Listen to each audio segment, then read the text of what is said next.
ఇప్పుడు మనం బాల్కనీ ఒకదాన్ని డిజైన్ చేయటం చూద్దాం ఎలా అనేది.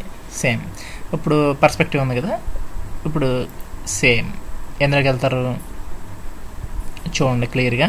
క్రియేట్ ప్యానల్లో షేప్స్లోకి వెళ్ళాం, ఒక రెక్టాంగిల్ తీసుకున్నాం. రెక్టాంగిల్ తీసుకొని సపోజ్ ఇక్కడ టాప్ వ్యూలోకి రైట్ క్లిక్ కొట్టాను అనమాట, అందుకని అది యాక్టివేట్ అయింది. టాప్ వ్యూలోకి వచ్చి లగేసాను. సాధారణంగా బాల్కనీ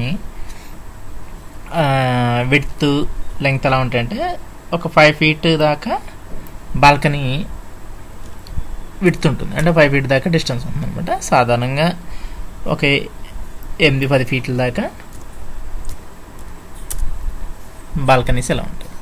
సో అంటే ఇదేంటి టాప్ వ్యూ నుంచి మీరు బాల్కనీ చూస్తున్నప్పుడు. మళ్ళీ యథావిధిగా దీని మీద రైట్ క్లిక్ కొట్టి కన్వర్ట్ టు ఎడిటబుల్ స్ప్లైన్ కింద మార్చాం. సో ఇక్కడికి వచ్చి మీరు చూసుకుంటే ఏమవుతుంది, వెర్టెక్స్ సెగ్మెంట్ స్ప్లైన్ కనిపిస్తాయి. అదే పర్స్పెక్టివ్లో చూస్తే చూడండి ఎలా ఉంది, ఇలా ఉంది.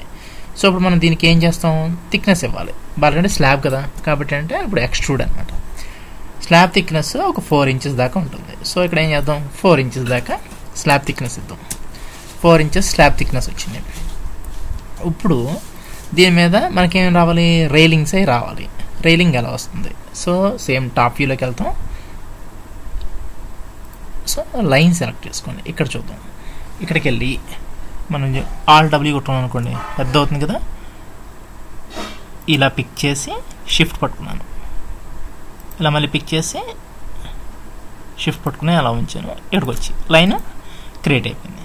మన లైన్లో నేను ఏం చెప్పా, ఇది చూడండి కర్సర్ ఇక్కడికి వెళ్ళి రెండరింగ్ దాంట్లోకి వెళ్ళి ఇది ఎనేబుల్ పెట్టండి. సో లైన్కి ఏమైంది, థిక్నెస్ క్రియేట్ అయింది. సపోజ్ ఏం చేద్దాం, 2 inches థిక్నెస్ ఇద్దాం.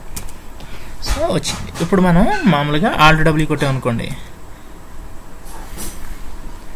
ఇక్కడికి వచ్చి Alt+W కొట్టామనుకోండి, లైన్ నుంచి పెట్టుకొచ్చి చూడండి. F3 కూడా చెప్పాను కదా, F3 అయితే మీకు ఇది చూడండి, ఇది యాక్టివేట్ చేద్దాం పర్స్పెక్టివ్. F3 కొడితే చూడండి లైన్ ఇక్కడ ఉంది కదా. ఇప్పుడు అదే ఫ్రంట్ వ్యూలో చూడండి. ఇప్పుడు లైన్ ఏం చేద్దామంటే పారాపెట్ వాల్స్ కానీ ఈ రైలింగ్స్ కానీ మనిషి పడిపోకుండా ఉంటాయి కాబట్టి 3 feet నుంచి 3 feet 6 inches దాకా ఉంటాయి. సో ఇది యాక్టివేషన్లో పెట్టి F6 కొట్టాను, అంటే పైకి జరుపుతున్నాను. ఎన్ని 1, 2, 3 feet హైట్ దాకా. ఓకే, ఇప్పుడు స్ప్లైన్లోకి వెళ్ళి చూసారు కదా, ఇది 2 inches థిక్నెస్ ఉంది. ఇప్పుడు ఇదే ఫ్రంట్ వ్యూలో షిఫ్ట్ పట్టుకుని కిందకి లాగితే ఏమవుతుంది, ఇంకో కొత్త కాపీ క్రియేట్ అవుతుంది. సో చూడండి కాపీ ఇది అలా అడిగిన షిఫ్ట్ పట్టుకుని కిందకి లాగి వదిలేమన్నమాట. ఓకే, కొత్త కాపీ క్రియేట్ అయింది కదా. దీన్ని కొంచెం థిక్నెస్ తగ్గిద్దాం. అంటే మీరు ఇలా జరిపితే నాకు చూసారుగా రెండర్ అనేది ఉంది కదా, టిక్స్ పెట్టాము 2. అక్కడికి వెళ్ళి అంటే ఇది రెండరింగ్, ఇది ఇలా అయినాయి కదా. ఇది 2 inches బదులుగా 1.5 inches పెడదాం, అంటే థిక్నెస్ తగ్గింది. ఇప్పుడు స్ప్లైన్లోకి వెళ్ళి అంటే ఇదే దాన్ని ఇది యాక్టివేషన్ పెడదాం. F6 పెట్టి షిఫ్ట్ పట్టుకుని ఇంకో కాపీ, నెక్స్ట్ ఇంకో కాపీ. సారీ చూడండి ఇలా ఎందుకు అయింది అంటే ఆటోమేటిక్ వెల్డింగ్ ఆన్లో ఉందన్నమాట ఇది, అందుకనే వెర్టెక్స్లు జాయిన్ అయిపోతున్నాయి. ఓకే, అది తీసేసాం. ఇప్పుడు షిఫ్ట్ పట్టుకుని ఏం చేస్తాం, కాపీ క్రియేట్ చేసాం, వచ్చేసింది కదా. ఇప్పుడు ఇది ఇప్పుడు మీరు ఇక్కడికి వెళ్ళి రైట్ క్లిక్ కొట్టి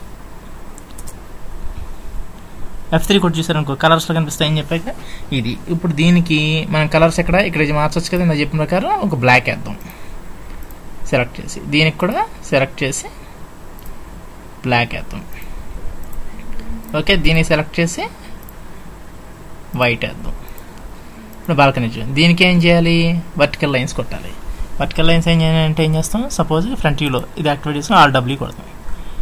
లైన్ సెలెక్ట్ చేసుకుని ఇక్కడ నుంచి పిక్ చేసి షిఫ్ట్ పట్టుకుని ఇక్కడ ఆపేసి ఇప్పుడు టాప్ వ్యూలోకి వెళ్ళి చూడండి ఒకసారి. టీ కొట్టాను టాప్ వ్యూ కదా, ఎక్కడ ఉంది, ఇది లోపలికి ఉంది. సో మనం కొంచెం ఎదరికి జరిపి కరెక్ట్గా ఇక్కడికి అంటే మీరు జెడ్ జూమ్ కొట్టారనుకోండి దగ్గరికి తెలుస్తుంది కదా. ఇప్పుడు కొంచెం ఓకే, ఇది మనకి దీని మీద ఉంది. సో కరెక్ట్ దాన్ని తిన్నగా పెట్టుకొని ఓకే ఫ్రంట్ వ్యూలోకి వెళ్దాం. ఫ్రంట్ ఇప్పుడు సేమ్ మళ్ళీ ఈ సెగ్మెంట్ ఉంటుంది కదా, ఇదే సెగ్మెంట్ని పట్టుకుని F5 కొట్టుకున్నాం అనుకోండి, X యాక్సిస్ యాక్టివేట్. షిఫ్ట్ పట్టుకుని ఓకే ఇక్కడ ఇంకొకటి.